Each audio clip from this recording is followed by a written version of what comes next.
On April 24th, the Michael Jackson biopic hit theaters and was an immediate box office success, with audiences voicing their immensely positive reactions. However, Michael has found a completely opposite response among critics. So why is it that audiences loved this movie while critics all but hated it?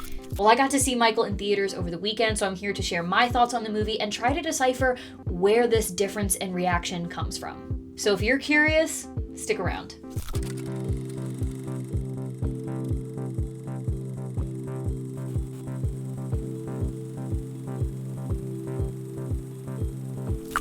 Back in 2022, when the Michael Jackson film was announced, there was a lot of excitement, but also a lot of pressure. Biopics are always a little bit of a risky decision, especially when depicting a figure who is still so prevalent in pop culture today.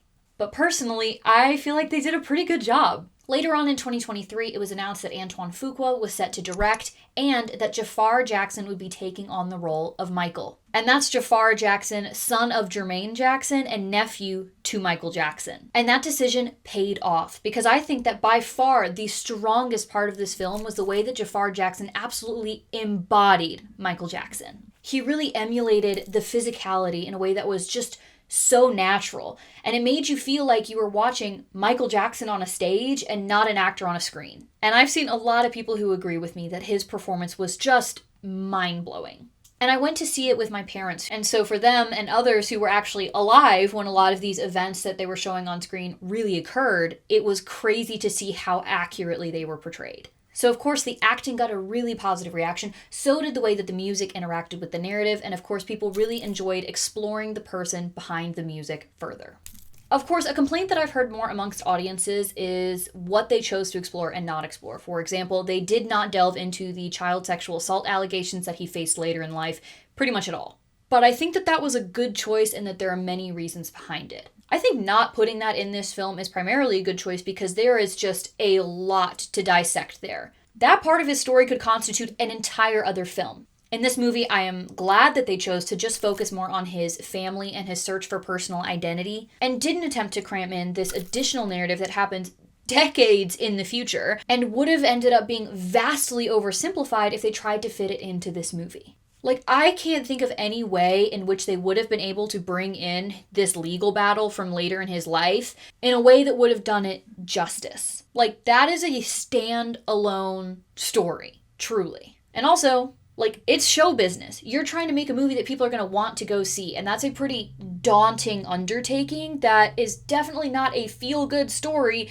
I'm not sure people are going to want to go see that. With a life so vast and complicated, the task of the filmmakers really was to just narrow down what events they were going to portray and also do that in a way that constructs a cinematic narrative. And I think they did that well. They created a very self-contained story that definitely alludes to the many other things that happened in his life, but tells the audience, this is what we're focusing on. I will also say, word on the street is that they actually did film stuff that had to do with the trial and Neverland, but when reviewing certain legal agreements they had with Michael Jackson's estate, they realized they actually couldn't portray any of these events on screen, at least not yet.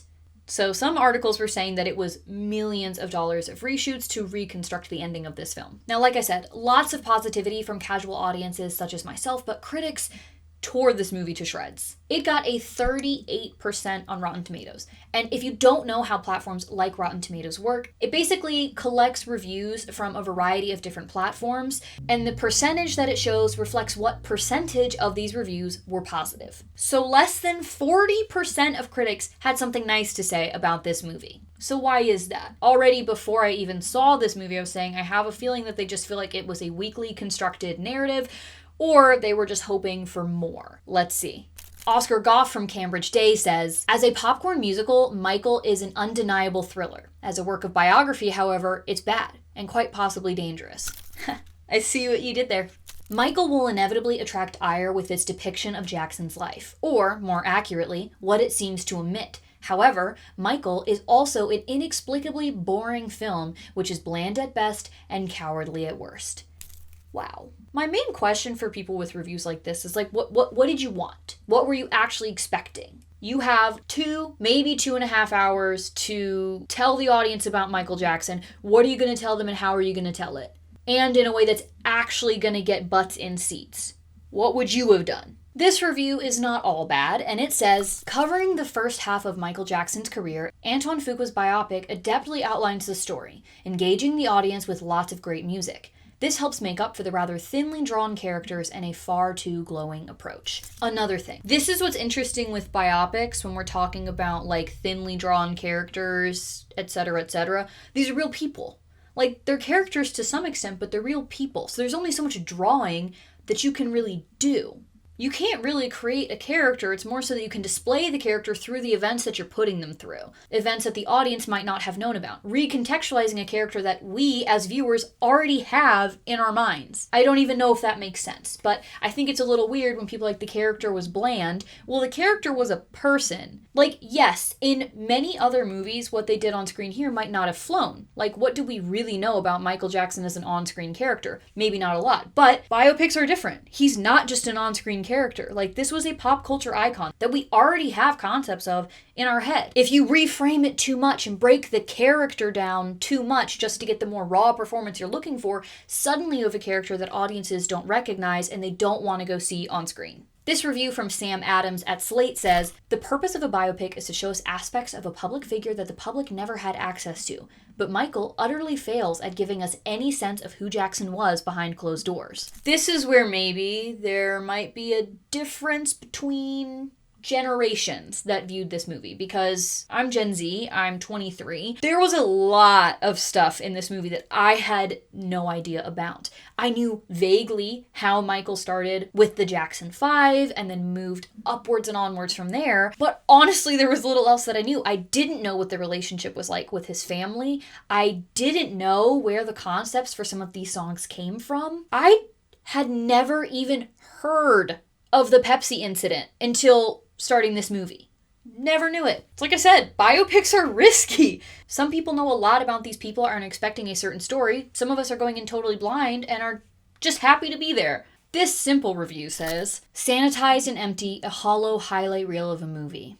I think the main issue that I take with some of these reviews that just wanted more out of it is that I think that if they actually did delve into some of the darker sides of Michael Jackson's story, if they actually went from his childhood all the way to his death and covered all of these things in between that everyone seems to be hoping for, I still don't think they would be happy with it. Especially because he's still a rather controversial character today, which means you would have a split audience of people who thought it was a good portrayal, people who thought it was bad, people who thought it still didn't do enough. Like, at the end of the day, it's a biopic, but it's a movie. And they made a movie that highlighted who he was as a pop culture icon. It appealed to fans. It explored some other aspects of his life that many of us didn't know about. And no, it didn't completely recharacterize him in a way that would have been unfamiliar to audiences. Like, I don't know what people are expecting. That's the thing, is I feel like usually I think audiences are the ones that go into movies with super high expectations and they build this idea of what a movie should be in their head and are disappointed. I feel like all that I'm seeing currently from critics is that. I wanted the movie to be this. Okay, well it isn't. It's this. Let's analyze this. Let's not talk about what it's emitting. It's a movie. Within the movie, what did we think? Because I've also seen some reviews that are saying just from a filmmaking standpoint it wasn't really good. I thought the editing was really fun. There were some really cool cuts and moments that move you through time in a way that felt dynamic and engaging. And there were a couple shots that were pretty cool. I mean, there was one, I guess kind of later in the movie, he's wearing sunglasses. It's like behind the sunglasses, like super, super hyper close up of his eye. And while you're hearing all the sounds of the audience and the reflection of the lights, it really kind of puts you in his shoes of how crazy it would be to stand in front of a stadium full of people as Michael Jackson. Was it the most art house movie ever? No. But people acting like it had no artistry and was just very baseline, I don't understand and I don't agree with. But despite all of this chatter from the critics, it did exceedingly well, and I believe it has now become the highest rated biopic among audiences to date. It beat out Elvis that previously held that position. And that's enough to affirm the studio, who has already started teasing that a sequel might be on the way. So maybe the critics will get what they want, and the next one is going to explore a much darker side of Michael Jackson's story. Who knows?